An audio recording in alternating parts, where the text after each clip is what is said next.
Shalom, selamat pagi dan selamat berjumpa kembali di channel TBKK Javita Tinambunan. Salam sehat buat kita semua. Tuhan memberkati. Firman Tuhan pada hari ini, di hari yang ke-285 tahun 2024, tanggal 11 Oktober tahun 2024. Diambil dari kitab Yesaya pasal 25 ayat yang keempat. Nyanyian pujian, itulah perikopnya.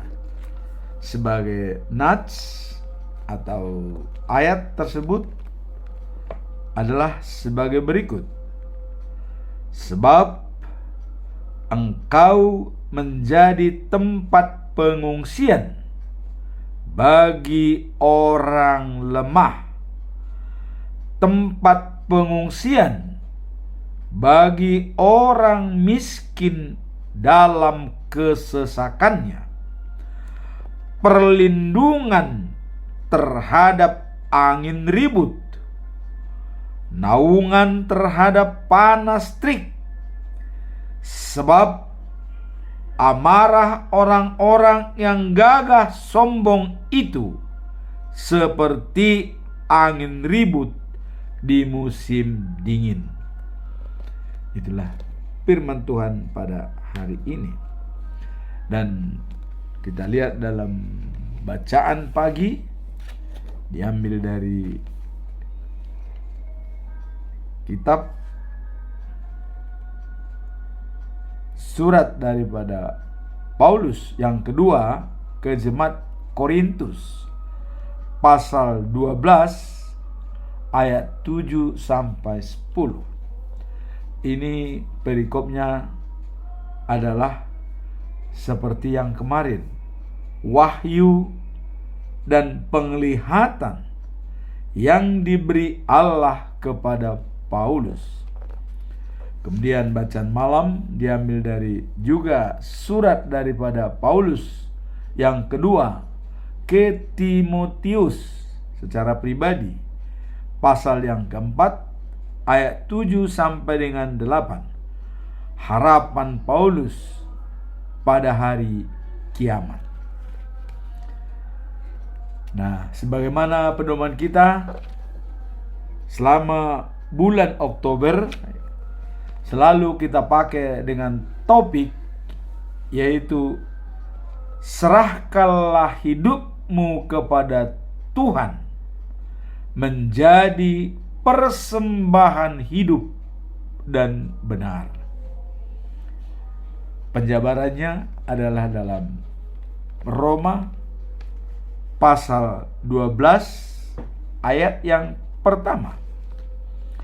Karena itu, saudara-saudara, demi kemurahan Allah, aku menasehatkan kamu supaya kamu mempersembahkan tubuhmu sebagai persembahan yang hidup, yang kudus, dan yang berkenaan kepada Allah.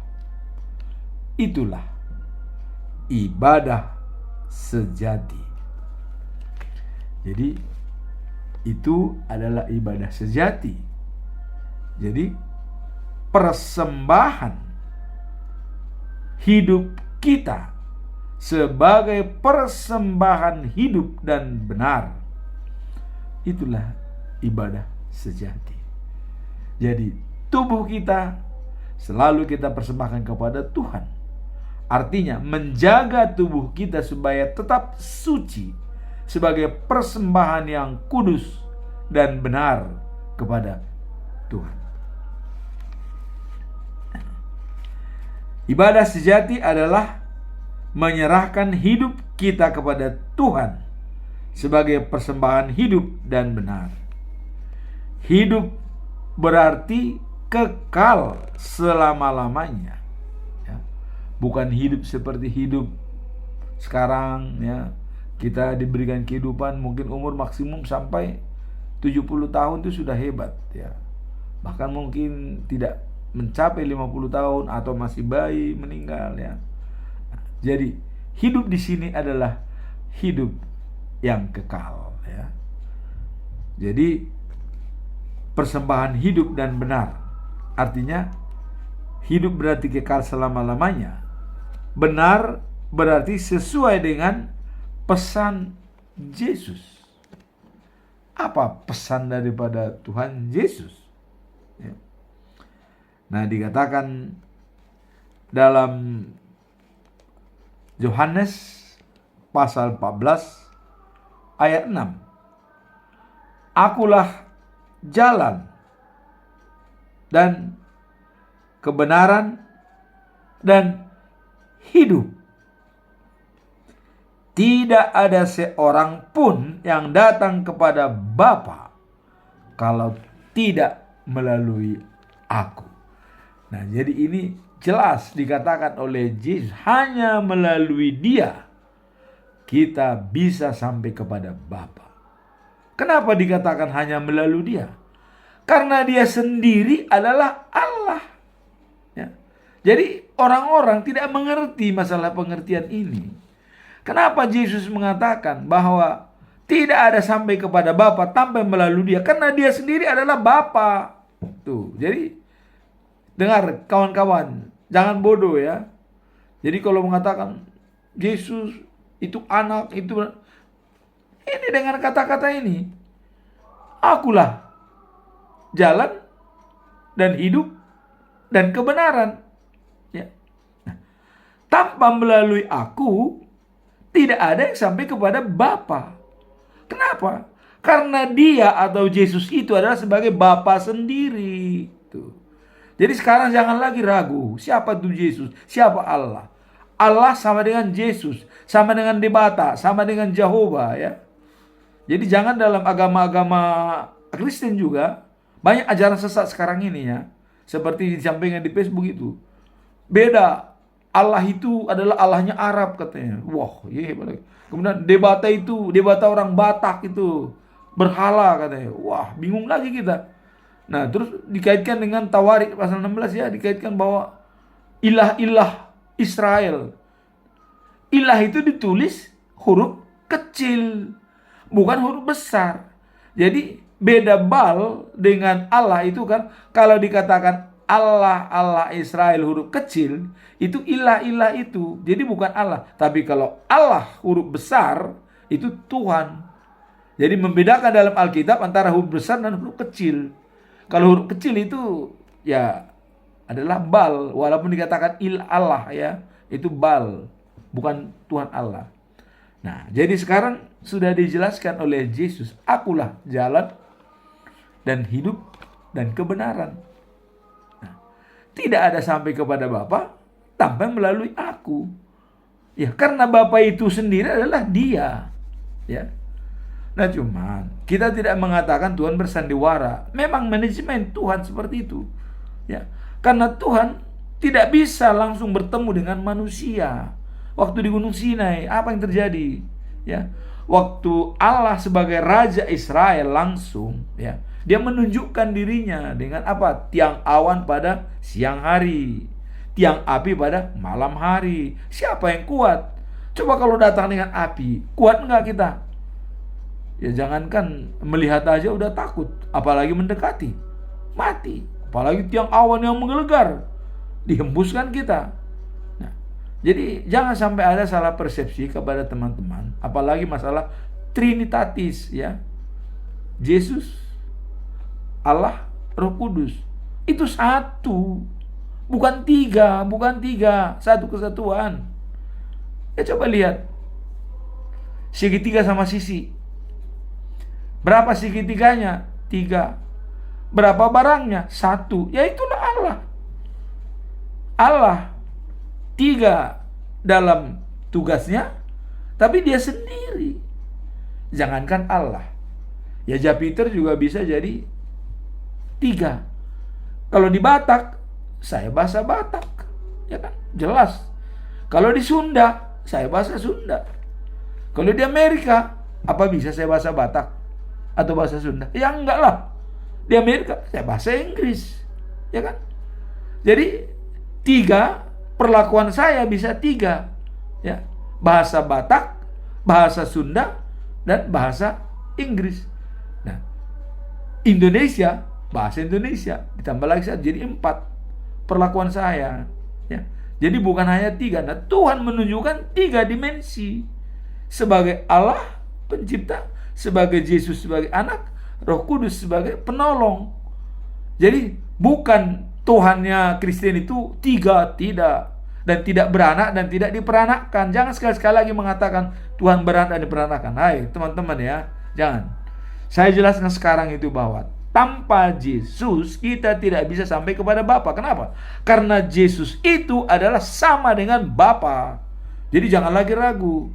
Ini sudah dikatakan. Kemudian dikatakan, akulah pokok anggur, kalianlah rantingnya. Dan Allah yang memelihara pokok anggur itu. Ya memang dari Allah semua. Manusia juga diciptakan oleh Allah. Yesus juga Allah yang mengirim. Nah, terus mau apa lagi? Ya. Nah kemudian Yesus mengatakan, Allah tahu apa yang saya tahu. Saya juga tahu apa yang diketahui oleh Allah. Jadi jelas. Jangan lagi ragu. Dan kepada orang-orang, teman-teman di Indonesia yang masih ragu saat ini, yakinkan dirimu bahwa Yesus adalah Allah. Yesus adalah Roh Kudus. Yesus adalah juru selamat. Ya. Jangan ragu lagi. Ya. Walaupun dikatakan dalam 3 dimensi dia datang, dalam Allah, Anak, dan Roh Kudus, itu hanya manajemen Allah. Tahu kita bagaimana manajemen itu menggerakkan semua kekuatan. Jadi kekuatan Allah ada 3, sebagai Allah, sebagai Yesus, dan sebagai Roh Kudus. Dia pribadi itu tidak ada yang lain. Jadi jangan lagi ragu ya. Jangan lagi ragu. Nah, dengan mendengarkan khotbah ini, sudah mulai hari ini jangan pernah ragu masalah Trinitatis. 3 dimensi tapi 1 kesatuan. Dia hanya 1. Sama dengan Jupiter, punya 3 dimensi. Ke Batak saya bahasa Batak, ke Amerika saya bahasa Amerika, ke Jawa saya bahasa Sunda di Jawa ini. Untuk keseluruhan bahasa Indonesia dipakai, berlaku. Siapakah saya? Apakah berbeda? Ya tidak. Saya. Nah, jadi integritas daripada Tuhan tetap ditunjukkan, ya. Dalam situasi apapun Tuhan itu tetap Tuhan. Tidak ada bedanya. Dengan Yesus pun, dengan Roh Kudus pun, dengan Allah sendiri, dia punya integritas sesuai kata dan perbuatan. Apa yang dijanjikan Allah itu genapi. Ya. Coba lihat, pada waktu Daud hidup, generasi 33 dari Adam. Tapi diwujudkan kedatangan Yesus pada generasi ke-60 dari Adam. Jadi 27 generasi dari Daud baru ada. Padahal waktu Daud sudah dikatakan, dari keturunan mulah menjadi raja segala raja untuk menyelamatkan dunia. Tuh, didatangkan setelah 27 generasi ke bawah. Inilah kehebatan Allah. Setia pada janjinya dan komit dengan apa yang dikatakan. Nah, juga kemarin kita mengatakan ada hari kiamat, hari kedua, datang kedua kali. Itu pun jelas. Cuman kapan datangnya? Wah, ini banyak tafsiran ini. Kalau tafsiran saya, ya, kedatangannya itu adalah prerogatif daripada Allah. Tetapi kalau hari saya dekat, hari saya bukan lagi jauh, dekat. Mungkin besok, mungkin malam ini, mungkin 1 jam lagi, dekat. Karena Allah seperti pencuri malam, kedatangannya mengambil kita. Jadi hari kita itu dekat. Tapi hari penghakiman itu hak prerogatif daripada Tuhan. Tapi apakah itu pasti? Ya pasti. Nah, saya selalu berulang-ulang mengatakan, ya, dunia ini diciptakan dalam 7 hari oleh Tuhan. Nah, 1 hari bagi Tuhan itu 1000 tahun bagi manusia. Ya. Nah, jadi kalau dia misalnya hari pertama 1000 tahun, hari kedua 2000 tahun, saat ini baru hari ketiga menjelang hari ketiga. Baru 24 tahun di hari ketiga. Ya. Jadi apakah tahun 3000 hari ketiga? Atau hari keempat, hari kelima, atau ketujuh? Tapi itu pasti datang. Nah, hanya kita diminta untuk tetap siap setiap saat. Seperti nanti harapan daripada Paulus pada hari kiamat. Itu nanti kita lihat dalam bacaan malam ya. Nah, kemudian di sini perikop hari ini, kita masuk dalam perikop ini. Adalah nyanyian pujian dari Nabi Yesaya. Nah, apa makna daripada bahwa ada nyanyian dari Nabi Yesaya memuji dan memuliakan Tuhan? Nah, ini menggambarkan bagaimana Tuhan menjadi tempat perlindungan bagi umatnya. Ini yang utama. Nah, menyediakan penghiburan dan keselamatan di tengah kesulitan kita. Jadi dia memberikan penghiburan dan keselamatan di tengah-tengah kesulitan apa yang kita hadapi, kesulitan apa yang kita hadapi. Nah, dalam Yesaya 25 ayat 4, sebab engkau telah menjadi tempat perlindungan bagi orang yang tertindas, tempat perlindungan yang aman bagi orang yang dalam kesesakan, tempat nyanyian yang sejuk, ya. Jadi naungan, ya, naungan yang sejuk dari panas terik matahari. Jadi pujian-pujian tadi, nyanyian tadi disampaikan oleh Nabi Yesaya karena Tuhan perlindungan, memberikan kesejukan dan terik panas matahari. Semuanya itu selalu mengucap syukur dalam segala hal. Ya. Ayat ini menunjukkan bahwa Allah adalah sumber pengharapan bagi mereka yang merasa tertekan dan tidak berdaya. Jadi kalau ada orang yang tidak berdaya dan tertekan, ingat bahwa Allah itu adalah sumber kekuatan. Kemudian para ahli tafsir itu mengatakan bahwa pujian ini juga menyoroti pengharapan pada masa depan di mana Allah akan menghapus semua kesedihan dan memberikan undangan perjamuan pesta. Jadi Allah menyediakan undangan perjamuan pesta. Nah, kemudian Yesaya 24 ayat 6 dikatakan adalah Allah menyiapkan perjamuan pesta. Apa itu perjamuan pesta itu? Di Sion, di kota Sion yang baru, the News of Jerusalem, Tuhan menyiapkan perjamuan pesta bagi seluruh bangsa yang ada di dunia ini. Perjamuan itu adalah menyiapkan daging-daging yang lezat, yang gemuk-gemuk, dan anggur yang berkualitas tinggi, yang sangat bagus kualitasnya ya. Jadi bukan kayak kualitas yang sekarang bisa kita minum anggurnya, tapi berkualitas tinggi ya. Nah, kemudian pasal 25 ayat 6 dikatakan, di Bukit Sion Tuhan yang Maha Kuasa akan menyiapkan perjamuan untuk semua bangsa di dunia. Ia menghidangkan makanan yang paling lezat dan anggur yang terpilih. Nah, jadi Yesaya 24 ayat 6 ya.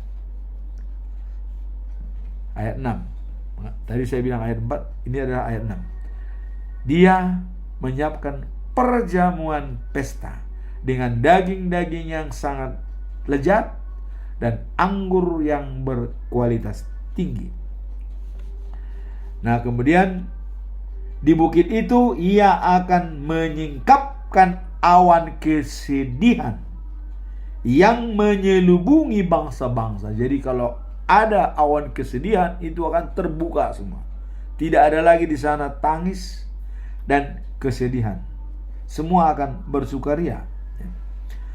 Tuhan Maha Kuasa akan membinasakan maut untuk selama-lamanya.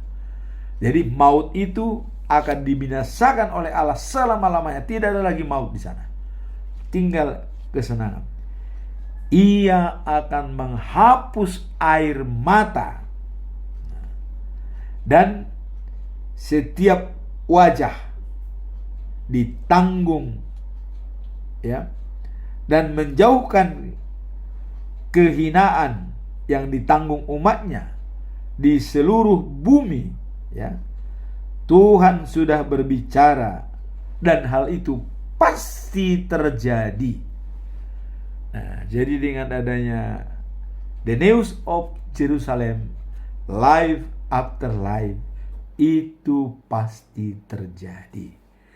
Kapan waktunya adalah hak daripada prerogatif Tuhan. Sekarang kita bagaimana dalam diri kita? Maka saya katakan, dalam setiap kehidupan kita, kita harus fokus pada tujuan akhir hidup kita. Kalau Stephen Covey mengatakan dalam habit, ya, yang ketiga dalam kemenangan pribadi, begin the end in mind. Mulai dengan tujuan akhir. Apa tujuan akhir kita? Yaitu life after life. Hidup setelah kehidupan sekarang. Nah, bagaimana kita hidup? Tadi dikatakan, akulah jalan, ya, hidup dan kebenaran, kata Yesus. Nah, itu kuncinya. Ya. Nah, jadi hidup setelah hidup, itulah cita-cita kita. Nah, apa persyaratan hidup setelah hidup? Itu dikatakan oleh Yesus, ya. Datanglah kepadaku, ya. Karena akulah roti yang hidup. Datanglah kepadaku, kamu tidak akan kelaparan. Percaya kepadaku, kamu tidak akan kehausan. Kenapa dibuat oleh Yesus antara haus dan lapar? Karena inilah kebutuhan manusia secara fisik dalam kehidupan saat ini. Tapi Yesus mengatakan, akulah roti yang hidup. Nah, jadi kehidupan itu untuk kekal dan abadi selama-lamanya. Dan itulah nanti di perjamuan pesta yang disiapkan oleh Tuhan Allah di Bukit Sion atau di The News of Jerusalem. Itu. Nah, kemudian pada waktu itu orang akan berkata, jadi dengan melihat kehebatan daripada Tuhan Allah tersebut, orang akan berkata, ya, sungguhnya dialah Allah kita. Dialah yang kita nantikan supaya kita diselamatkan. Itulah Yesus itu. Ya. Nah, sungguh inilah Tuhan. Dialah yang kita nantikan. Nah, sekarang kita bersorak gembira sebab Ia sudah menyelamatkan kita. Jadi dengan kedatangan Yesus ke dunia ini, ke dunia nyata, itu membuat kita menjadi gembira. Nah, makanya Paulus mengatakan, bagiku kematian adalah untung. Ya. Dan Yesus bersama aku. Kalaupun saya harus pergi menuju surga, saya senang, kata Paulus. Nah, kalaupun saya masih di dunia ini, diberikan waktu untuk memberitakan firman Tuhan, itu lebih baik. Jadi jangan kita anggap kalau kematian itu akhir daripada segalanya. Jangan. Kematian itu adalah jalan menuju kehidupan yang baru. Ya. Tapi kalau kematian itu akhir daripada hidup kita, itu kuasa daripada iblis. Yaitu death after life. Mati setelah kehidupan. Tetapi kita adalah life after life. Hidup setelah kehidupan. Itulah yang dikatakan tadi, bahwa sungguh inilah Tuhan, dialah yang kita nantikan. Sekarang kita bersorak gembira sebab Ia sudah menyelamatkan kita. Pertanyaan, sudahkah Anda selamatkan Tuhan? Kalau belum diselamatkan, berusahalah. Bagaimana cara? Percaya kepada Yesus sebagai jalan hidup dan kebenaran. Tanpa Dia tidak bisa sampai kepada Bapa. Sudah dikatakan. Kenapa dikatakan begitu? Karena Dia sendirilah Allah, Dia sendirilah Roh Kudus yang turun ke buminya. Coba saya tanya, ada nggak manusia lain yang mati 3 hari dikubur dan bangkit hari yang ketiga? Hanya Yesus. Kenapa itu dilakukan? Itu sebagai role model bagi kita. Jadi Dia diturunkan Allah ke bumi untuk meyakinkan manusia supaya manusia mengikuti jejak daripada Yesus. Itu loh contoh loh. Dia mati bangkit. Nah seperti itu kita. Jadi jangan kalau kematian itu kita takut. Jangan. Mati itu jalan. Jangan takut mati. Ya, jangan. Karena itu jalan. Ya, ini adalah Yesus. Kematian Yesus dan kebangkitannya. Kemenangan dalam dirinya memenangkan dunia. Nah, sekarang mampu nggak kita memenangkan dunia? Nah, dalam Roma 12 ayat 2 dikatakan, jangan serupa dengan dunia, tetapi berubahlah dengan perubahan budimu yang disukai oleh Tuhan, yang menyenangkan hati Tuhan. Dan kau akan diberitahu mana yang baik, mana yang jelek, sehingga hidupmu bisa menjadi sempurna. Itulah dikatakan dalam Roma 12 ayat 2 ya. Nah kemudian Roma 12 ayat 12, bersukacitalah dalam pengharapan, tabah dalam penderitaan, tekun dalam doa. Tabah dalam penderitaan, nanti kita baca bacaan malam. Paulus, kelemahan dia adalah kekuatan dia. Coba, hebat paradigma ini ya. Kelemahan dia jadi kekuatan dia. Jadi stressing and energized. Nah, jadi dalam perikop ini bahwa sungguh inilah Tuhan, dialah yang kita nantikan.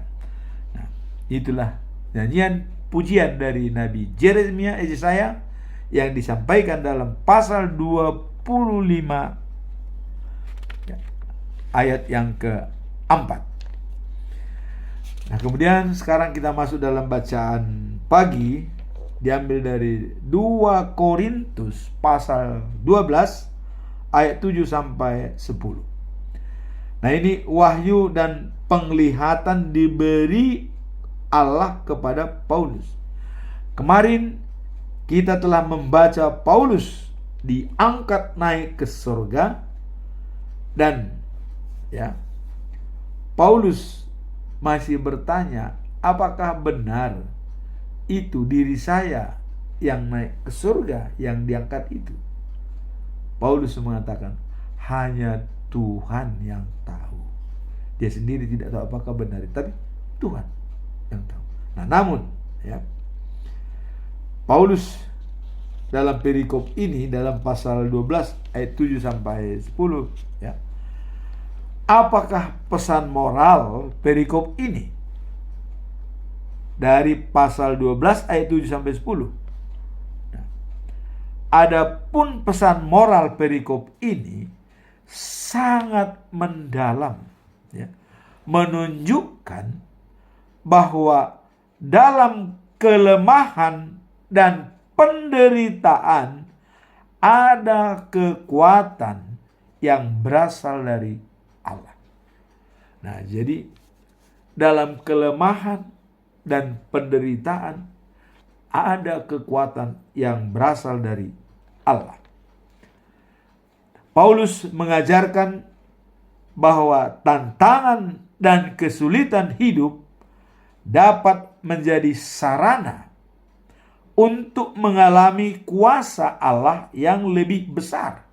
Jadi tantangan itu, ya, dan kesulitan hidup itu bisa menjadi sarana bagi kita, ya, mengalami kuasa Allah yang lebih besar.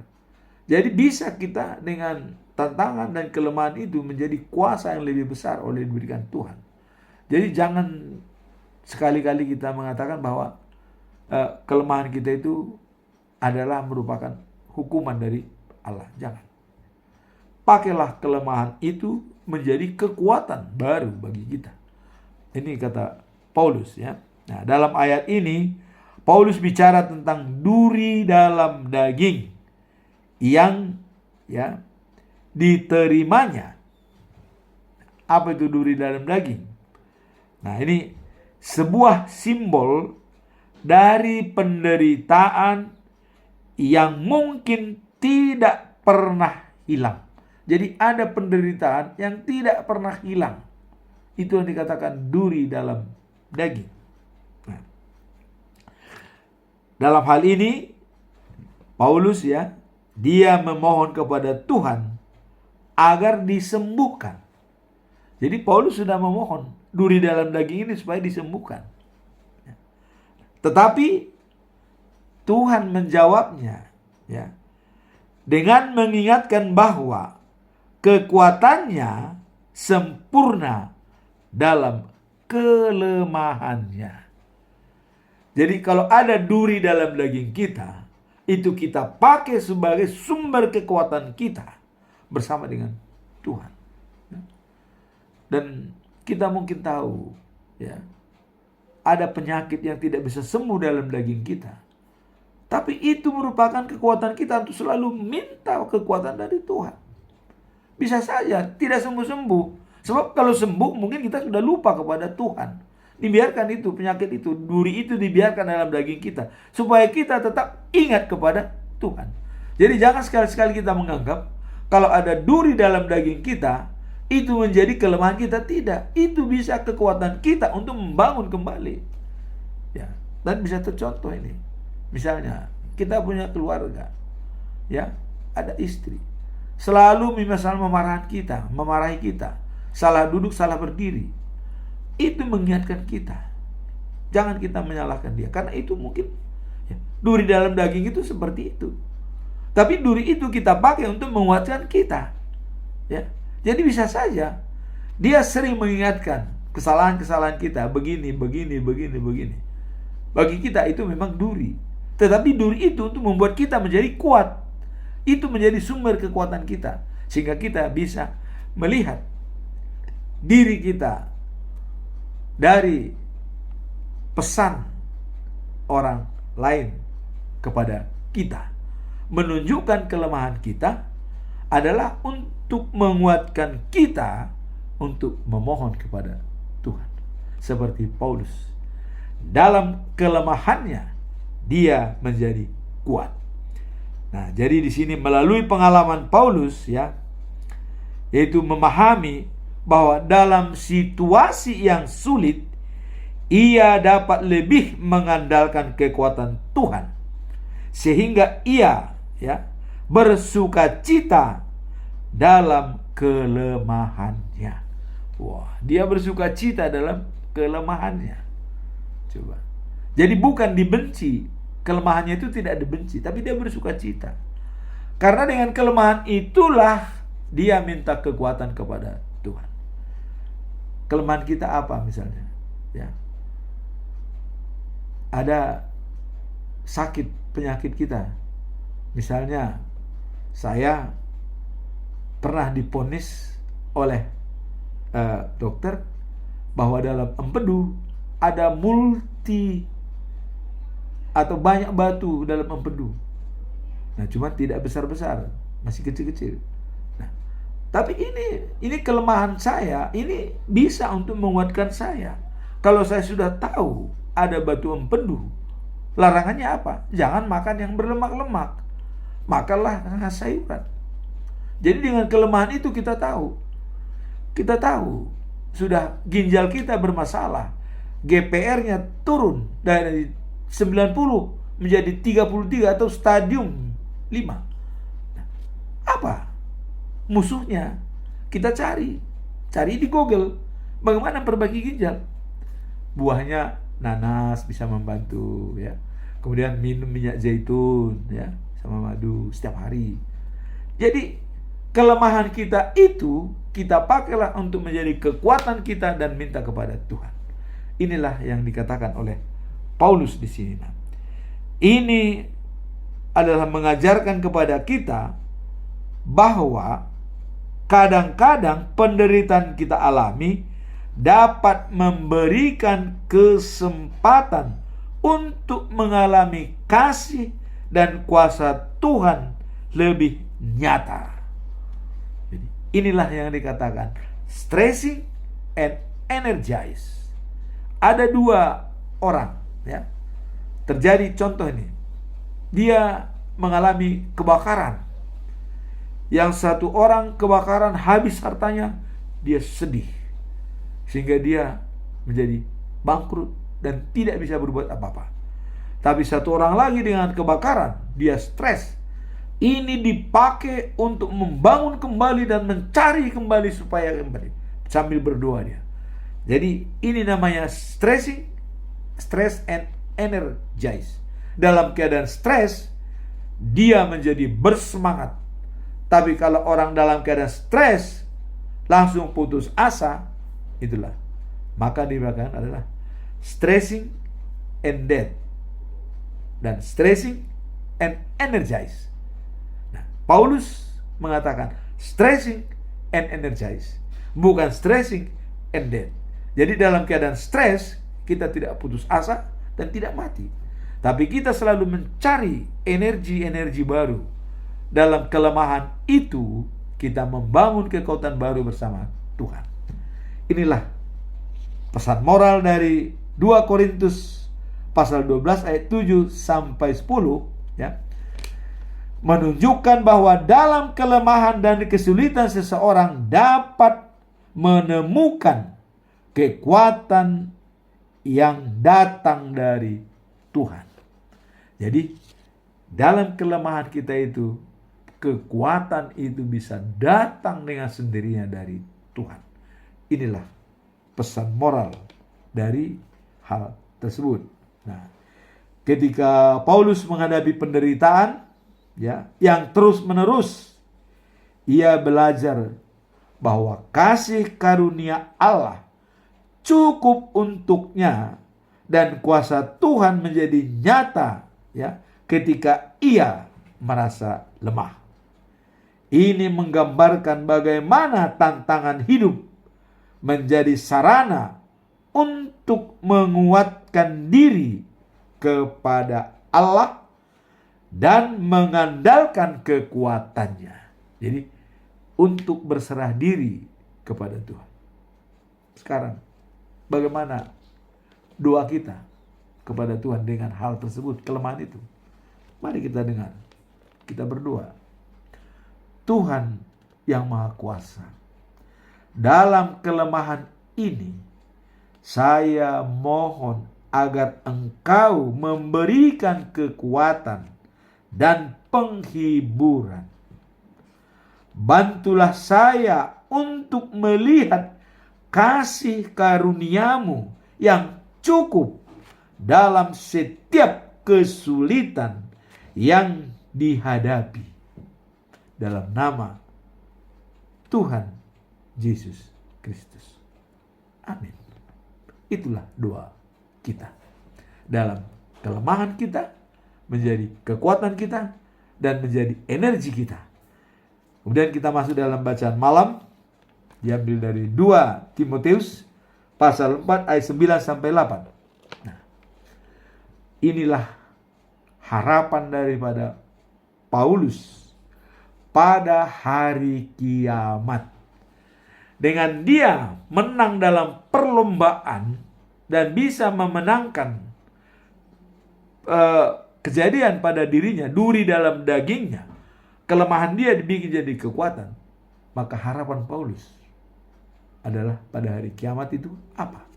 Nah, mari kita lihat dalam perikop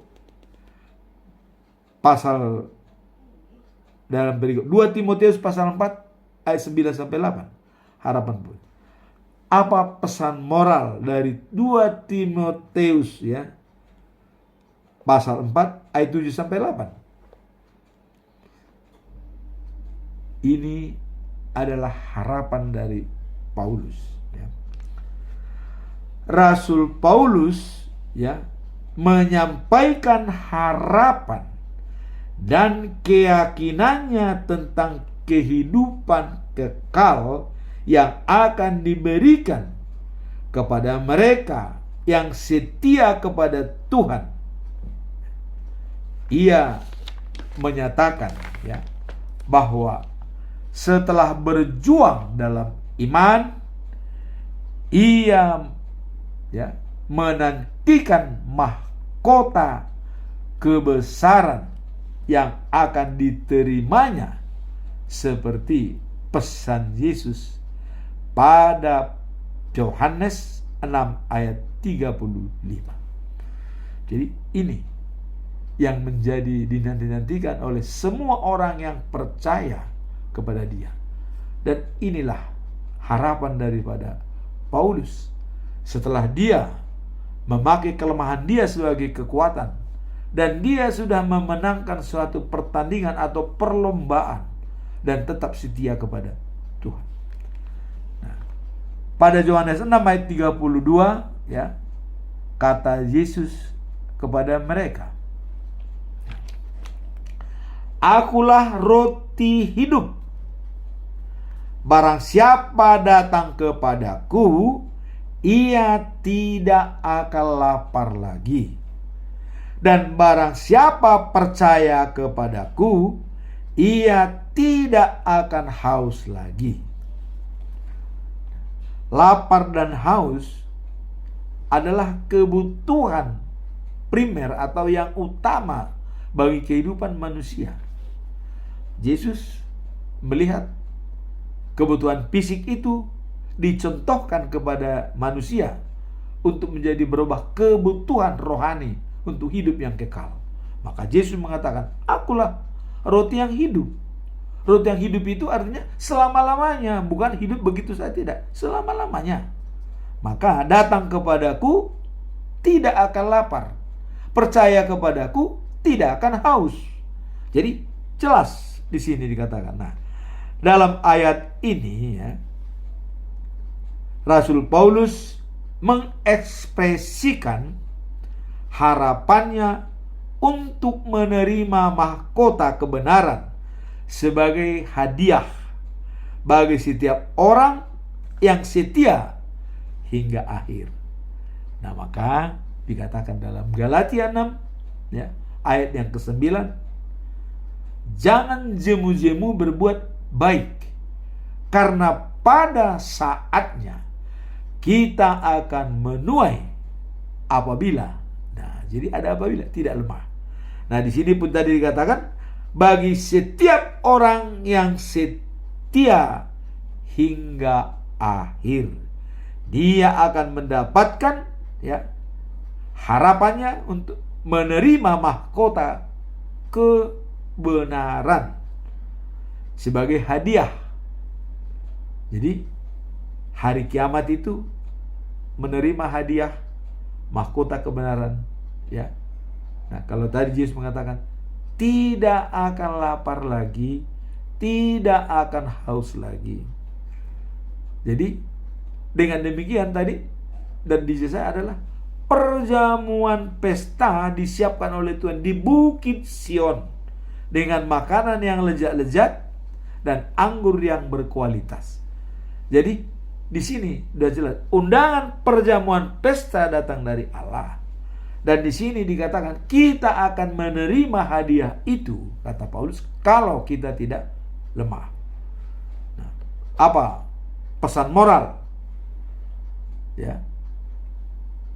Pesan moral daripada perikop ini mengingatkan bahwa kita bahwa semua usaha dan pengorbanan dalam hidup yang dikhususkan untuk Tuhan itu tidak sia-sia.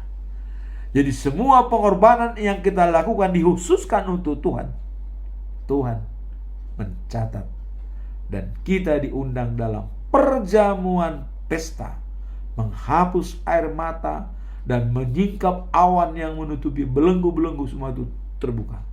Dan kita mendapatkan roti yang hidup dan tidak akan lapar dan tidak akan haus lagi. Karena Tuhan sendiri akan memberikan yang terbaik bagi kita. Nah, terutama bagi mereka yang terus berpegang pada imam, meskipun dihadapkan pada tantangan dari masa tua. Jadi tetap berpegang pada iman, kepercayaan. Walaupun dihadapkan pada tantangan dari masa tua. Seperti kita mungkin semakin tua umur kita, mungkin semakin loyo kita dalam mempercayai atau meyakinkan diri sendiri. Tapi kalau kita baca firman Tuhan setiap pagi, rasanya otak kita itu semakin diberkati oleh Tuhan. Kita tidak akan pantang menyerah. Nah, dengan menjalankan iman dan harapan kita kepada Tuhan, kita dipanggil untuk menantikan janjinya yang kekal, hidup sejati dan abadi. Jadi tinggal kita menunggu panggilan yang kekal dan abadi. Kapan? Apakah setelah kita mati? Tidak, itu nanti.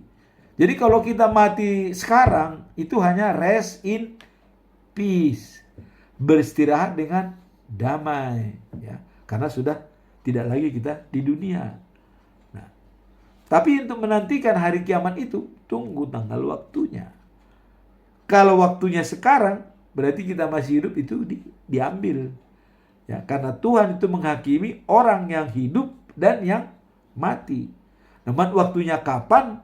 Apakah di zaman kita? Apakah saya bilang tadi di hari yang ke-7? Berarti 7.000 tahun lagi.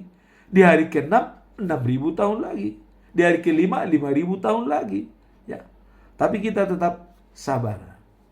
Dan Paulus juga sudah menyatakan adalah untuk menantikan janjinya yang kekal, abadi dan sejati. Jadi menjalankan iman dan harapan kepada Tuhan. Jadi datanglah kepada Yesus, kita tidak akan kehausan. Percaya kepada Yesus, kita tidak akan kelaparan. Terbalik, datang kepada Yesus tidak akan kelaparan, percaya kepada Yesus tidak akan kehausan. Jadi haus dan lapar itu tidak ada lagi kalau kita bersama dengan Tuhan. Nah, kemudian bagaimana doa kita tentang hal ini? Nah, doa kita adalah berikut. Tuhan yang penuh kasih, semoga saya dapat menemukan kekuatan untuk tetap setia dan berjuang dalam iman, mengikuti teladan Rasul Paulus, agar saya untuk selalu mengingat janjimu yang mulia dan mempertahankan pengharapan di dalam setiap aspek kehidupanku. Dalam nama Tuhan Yesus Kristus kita berdoa. Amin. Tuhan memberkati.